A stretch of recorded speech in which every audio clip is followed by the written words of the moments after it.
यक्षनाइन news में आपका बहुत बहुत स्वागत है। मैं हूं आपके साथ अबरारुल हक रहमानी। कन्हैया कुमार एक बार फिर से सक्रिय होते नजर आ रहे हैं, क्योंकि भारत जोड़ो यात्रा के दरमियान जिस तरीके से उन्होंने कांग्रेस पार्टी की तमाम रणनीतियों को लेकर अपने तमाम बातों को आगे रखा था, और अब माना ही जा रहा है कि अब जो कई राज्यों में चुनाव की स्थिति पैदा हो रही है, उसे सीधे तौर पर कहा जा रहा है कि कन्हैया कुमार को एक बड़ी भूमिका दी जा सकती है। लेकिन इस बीच कन्हैया कुमार ने क्या सारी बातें कही है, वह एक बार आप जरा जरूर सुनिए।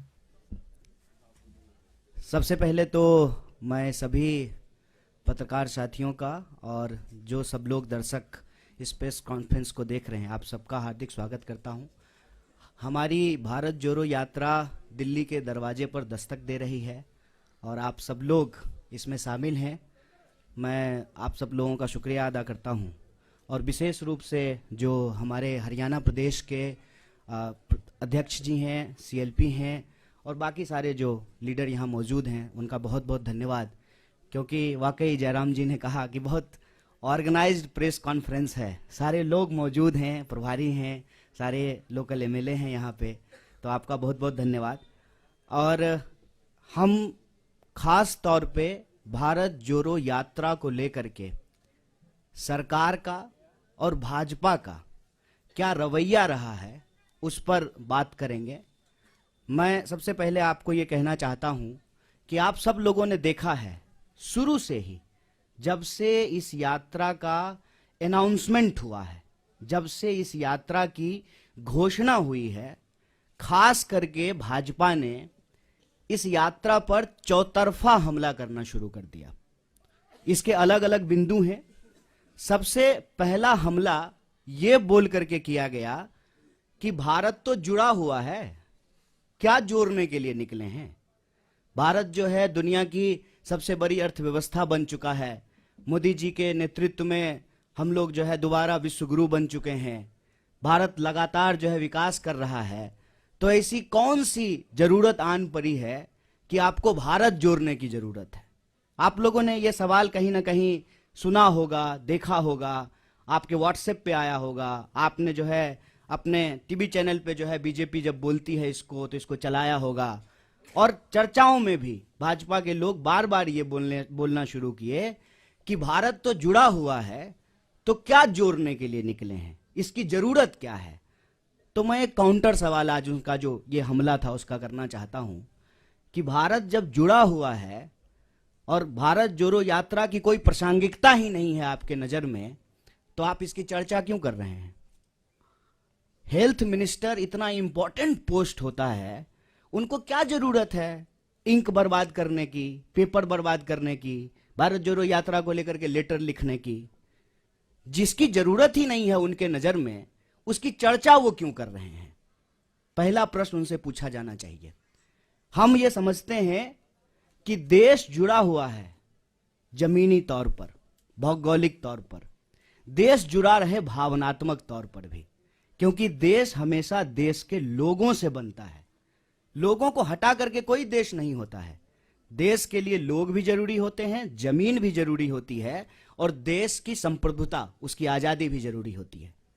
हमारे पास संप्रभुता है और उसी संप्रभुता के आधार पर जो है हम अपनी सीमाओं को लेकर के, सुरक्षा को लेकर के सरकार से सवाल पूछते हैं कि हमारी संप्रभुता अक्षुण्ण रहे। देश हमारा जमीन से जुड़ा हुआ है, लेकिन देश के लोग भी जुड़े रहे ना। जब इस देश के लोगों को उनके पहचान के आधार पर बांटा जाता है, उनके अंदर भेदभाव पैदा किया जाता है, एक के खिलाफ जब दूसरे को खड़ा किया जाता है, तो देशवासियों को आपस में तोड़ने की कोशिश की जाती है। और देश अगर भावनात्मक रूप से नहीं जुड़ा रहेगा तो आप जमीन से भी बहुत देर तक जोड़ के नहीं रख पाएंगे। इसीलिए देशवासियों को आपस में जोड़ना जरूरी है। और पहले दिन से हमने कहा कि यह यात्रा दिलों को जोड़ने की यात्रा है। हम चाहते हैं कि देश में मोहब्बत हो। यह जो नफरत की बयार लगातार बह रही है, इस नफरत को हराया जाए, क्योंकि अगर नफरत का माहौल रहेगा तो देश के भीतर जो बुनियादी सवाल हैं, रोजी रोटी, कपड़ा, मकान, शिक्षा, स्वास्थ्य, सड़क, बिजली, पानी, ये मुद्दे गायब हो जाएंगे राजनीति के विमर्श से। हमारी मंशा बिल्कुल साफ थी। तो जो लोग ये पूछ रहे थे, उनको ये समझना था, ये सवाल खुद से पूछना था कि क्या जब इस देश में भर्ती घोटाला होता है, भर्तियां नहीं होती हैं, जब किसी इंसान के साथ सरेआम मारपीट होती है, महिलाओं के साथ बलात्कार होता है, तो आपकी भावना नहीं टूटती है, नौजवानों के सपने नहीं टूटते हैं। उसी भावनाओं को जोड़ने के लिए, उसी सपने को जोड़ने के लिए यात्रा है। तो पहला हमला उन्होंने ये किया कि भारत जोड़ो यात्रा की जरूरत क्या है। दूसरा हमला जब यात्रा शुरू हुई तब उन्होंने दूसरा हमला किया, और ये बड़े शर्म की बात है और बड़ी सोचने की बात है। हमारे बीच में भी मेंबर ऑफ पार्लियामेंट बैठे हुए हैं, इलेक्टेड रिप्रेजेंटेटिव्स हैं। इलेक्टेड रिप्रेजेंटेटिव की एक जिम्मेवारी होती है कि वो जब भी बोले तो सोच समझ करके बोलें, ताकि हम भी उनको फॉलो करें, हम भी उनसे सीखें। और मैं तो कहता हूं कि आज अगर नेताओं की बात पे भरोसा करके कोई स्टूडेंट उसको सच मान ले और परीक्षा में वही लिख दे तो वो फेल हो जाएगा, क्योंकि वो इतना झूठ बोलते हैं, इतना गलत बोलते हैं। आप याद कीजिए, दूसरा हमला हुआ जिस दिन यात्रा शुरू हुई, देश के मंत्री के द्वारा, चुने हुए रिप्रेजेंटेटिव के द्वारा झूठ बोला गया कि राहुल जी जो है विवेकानंद जी की मूर्ति पे नहीं गए थे। तो दूसरा हमला उन्होंने किया कि यात्रा जब शुरू हो गई है तो उसको बदनाम करने का। और यहीं पे यह बात रुकी नहीं, फिर बात आ गई जूते पर, फिर बात आ गई फीते पर, फिर बात आ गई टी शर्ट पर, फिर बात आ गई दाढ़ी पर, फिर बात आ गई महिलाओं पर। और यहां पर भी वो रुके नहीं, माने नहीं, हर दिन कुछ ना कुछ निकालना शुरू किए। और जब हकीकत में कुछ नहीं मिला तो जो उनका तीसरा हमला था, जो उनका डर्टी ट्रिक डिपार्टमेंट जो करता है कि किसी का सर किसी के जो है सर के ऊपर लगा दो, किसी का आवाज कहीं पे चिपका दो, यात्रा को लेकर के नकली वीडियो बनाना शुरू किए। यात्रा जब आगे चली जाती है तो पीछे सड़क खाली ही होगी, यात्रा आगे बढ़ गई है तो उस खाली सड़क का वीडियो बना करके दिखाते हैं, कोई है ही नहीं। अरे भाई, जब कोई है ही नहीं, कोई लोग यात्रा में आ ही नहीं रहा है, तो क्यों आपको अभी जो है प्रोटोकॉल की याद पड़ी है? कोरोना प्रोटोकॉल की जरूरत क्यों है? क्योंकि आप तो यही दिखा रहे हैं वीडियो बना बना करके कि कोई यात्रा में आ ही नहीं रहा है।